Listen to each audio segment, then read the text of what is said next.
Nimekoa mpaka nimevuka boda. Dawa hata zimekubali. Huyu Kaploti, first of all, is a musician, an urban poet, motivational speaker, and somebody who has been behind bars for 5 years. And just a good person trying to make a positive impact to the society. I hope utashughulikia tumbo along the line. I grew up in Kayole, Soe. Soe is my hood. That's where, like, my childhood has been in Soweto all along. Since the time I discovered that person in me, as in that Kaploti guy. I've been in Soweto for like a whole decade. The name Kaploti comes from my first song after getting out of prison. My first song I did was, I called it Kaploti because it was like a movement of tenants complaining about landlords and the way they are being mistreated by landlords. When you don't pay your rent on time, your door gets to be closed and you can't access anything, your household or anything. Then I decided to do that song. Through that song, guys were like, ule jamaa wa Kaploti, ule jamaa wa Kaploti. So I embraced that Kaploti. And then I decided to add mwenyewe. So as in to me, I'm the boss, I'm the owner of the Kaploti, and also I'm the leader in terms of that movement ya kutafuta Kaploti. Tuko congested, yani densely populated. Sijui nitamwita nani azime moto. Life before going to prison was a kidogo kinda kawaida life. The up and downs of life were there. Growing up in Soweto, sometimes we could have a meal, could go a whole week without a meal, and it was the normal ghetto life. Sometimes you have, sometimes you don't have. It was just a normal life for me. And I come from a middle class family. We didn't lack so much and we didn't have that much. So I was in that middle class. Naliokoka. Kejani ya kukaliki, sola inaban kuruka.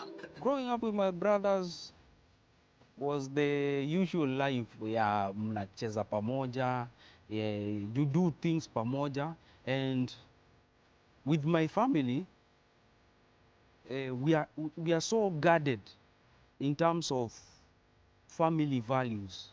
We value a lot family values, and we tend to protect each other so much. So with my family, that's a trait I've seen all along throughout. We try to support each other. In case one of my brother or my sister is going through something, we try to intervene and at least help morally, spiritually. Yeah.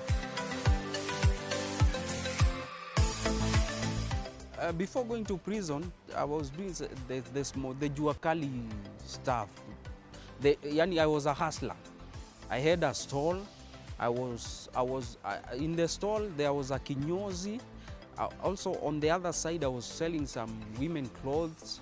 Yeah, that was the hustle before all this tragedy that happened later.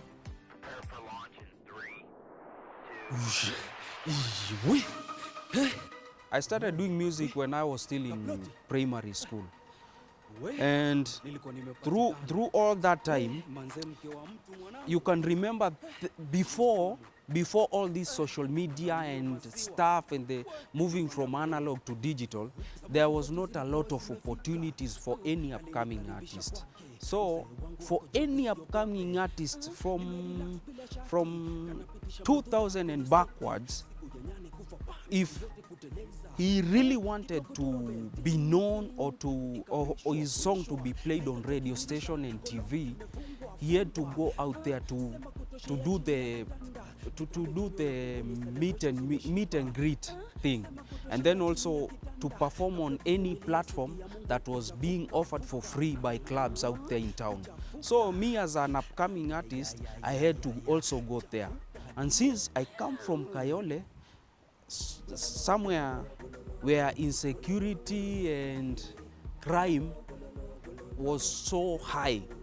So you can imagine somebody like me coming from that place, going to town to perform, at least to get that platform, and then to come back home in midnight. Most of the time, the karaoke showcases used to finish around 12, 1. So coming back to my hood, I get boys doing illegal stuff. As in, they were robbing somebody at my stall, just beside my stall. And as I approached the boys, I noticed I know them, because in my hood I'm known since I'm an artist, I'm popular. So I get these boys robbing somebody, and I ask them, why are you doing this? Because when you do this and you succeed to run away or go, tomorrow this person, you have done this to him, he is going to come back here, and me, I'm going to face repercussions because of your action. As I was questioning those guys, then cops roaming around, because most of the time in Eastlands, cops do roam around trying to contain crime and at least to keep the security.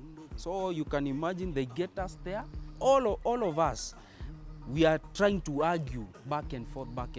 So these guys, the police officers, they tell us, they order us. You know, police officers, they don't tell, they don't ask, they order us to lie down. So we lie down, and when we lie down, I can hear them conversing. Hii yote ni waizi, tumalize ama kuru unataka tufanye aje? So if I try to talk, I'm going to bring more problems to me. So the only thing I could do was just to pray and just be there silent and wait for anything to happen. But God has his miraculous way of working things out. People hear commotion and they can hear guys talking outside. And in Eastlands, whenever there is thieves being chased out or police officers, guys, people in the society, they make sure they come out, because your kid may be the one who is in that problem, and he may end up being killed by the thieves or the cops. So a lot of guys do come out to ask, kwani nini naendelea? So that was the only saving situation that happened. So you can imagine, I was saved by these people who asked, kwani nini naendelea?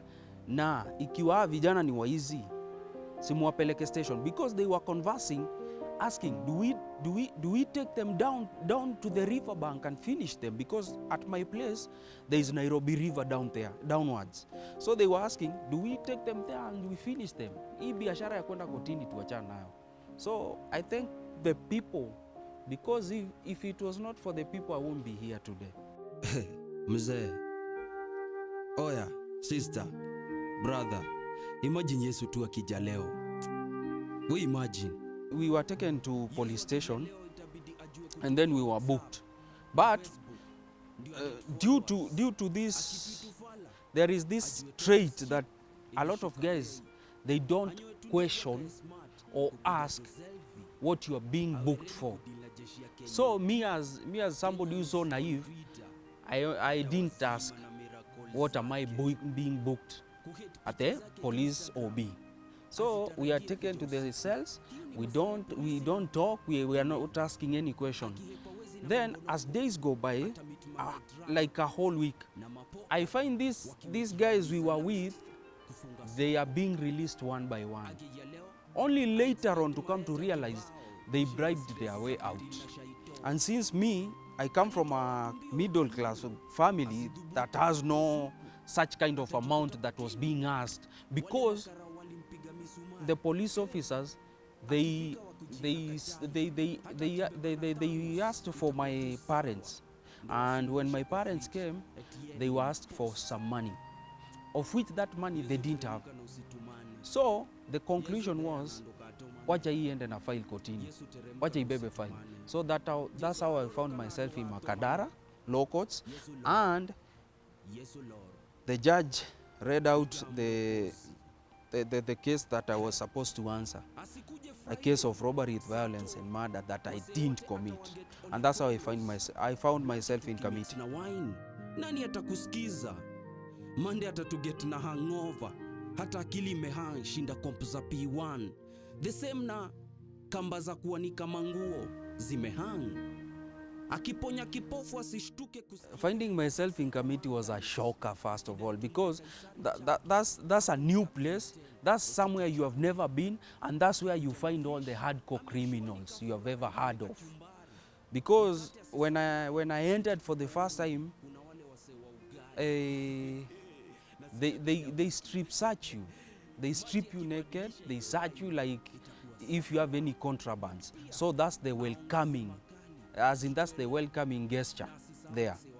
You are stripped naked, and then you're like, wow, watu huku wanatolewa nguo hivi.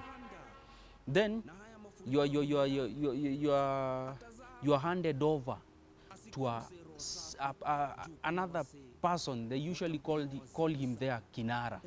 The kinara is the one chosen by the other guys, the other prisoners, to be their leader. He talks on behalf of the prisoners. So he takes me to cell number 10, E block, only to come to understand later he took me there because the cell blocks are divided according to where you come from. When you come from Westlands, you are taken to block F. When you come from Eastlands, you are taken to block E. So that's why they took me to block E. That's how I found myself there, and I had to cope. That was the only solution. I had to cope because yakimwagika hayazoleki. And here I find myself in this situation. And then my parents told me one thing, as in they used to teach us these values of you have to adjust to any situation. Because sometimes we used to complain when we were small, we used to complain, mbona dadi hajawacha pesa ya chakula. Then my mom will be like, unafaa kuelewa anaweza kuwa mekosa. So lazima uwe unaweza adjust na maisha, lazima uwe mtu wa kuenda na maisha vile yako. So finding myself in committee, I had to lean back on my mama's values that she taught me. Na still wanakuchocha. Whoa. Majudas wako area. In prison, music didn't come into play as in so much, because at that time you're not thinking even about the music.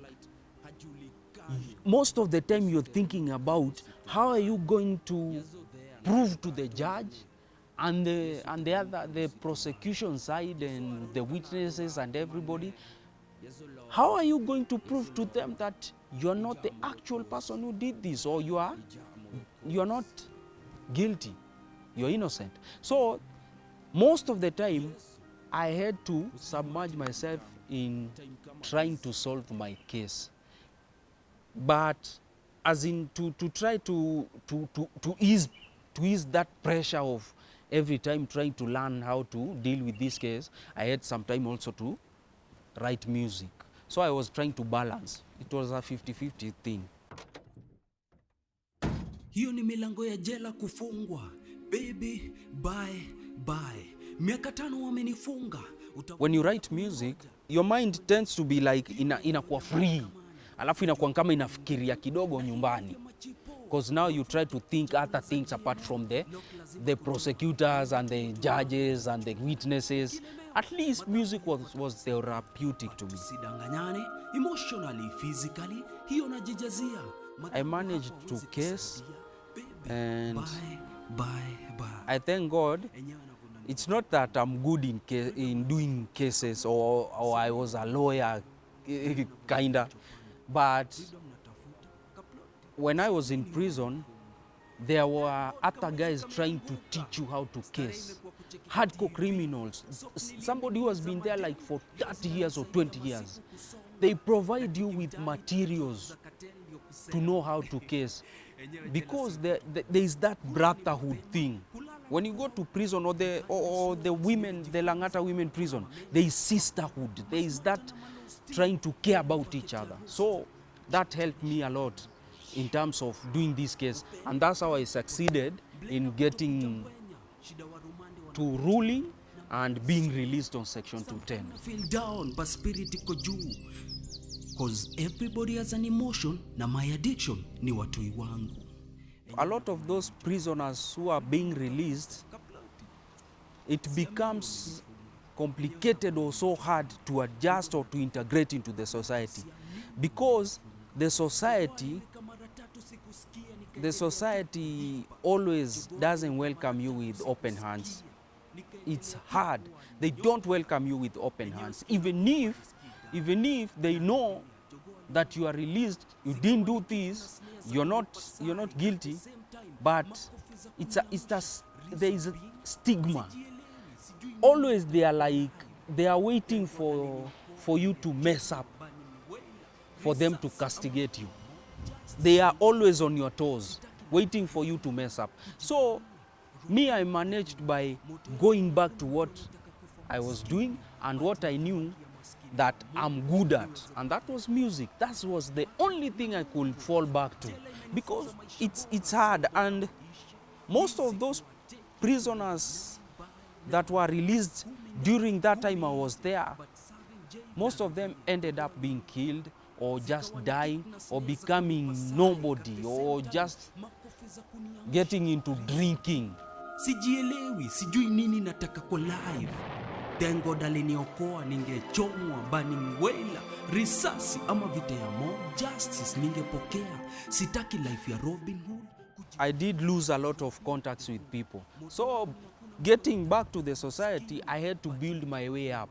And that's where I decided to do music, and I thank God I managed, because as in now I can't complain too much. At least I do get airplay, and through that I formed an initiative called Mfungwa ni Binadamu with another guy who was in prison also for 3 years. He's called King Kafu.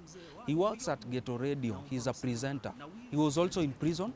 So we had one thing in common, and we met while I took my music to Ghetto Radio, and they gave me a chance. And after talking to him, he came to realize I was also in prison, he was in prison. So we decided to put our heads together, and we formed Mfungwa ni Binadamu. We formed that initiative at least to help those prisoners to integrate into the society, to have a smooth transition through us. Because with us, we faced it the hard way. With them, we want them to at least have a smooth transitions. In case things don't go smoothly in the society, they have a place to fall back to. And also to talk to prisoners in committee for them to change, or prisoners in Langata Women Prison, any prison. We go back there, we try to talk to them, we motivate them, because those guys, they need people to talk to. A lot of depression happens there. These to small ugonjwas like ulcers and stuff happen there a lot, because those guys, they have nobody to talk to, they have nobody to share their experience or to share their pain, joy.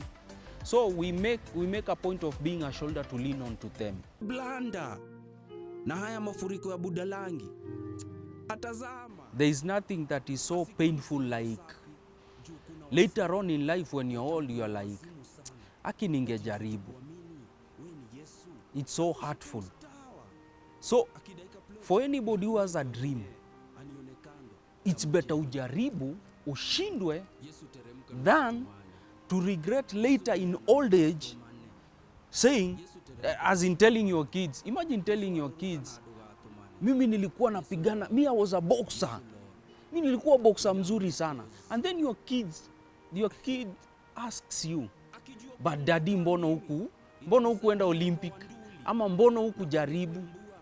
It's painful. It's better you try pursuing your dream.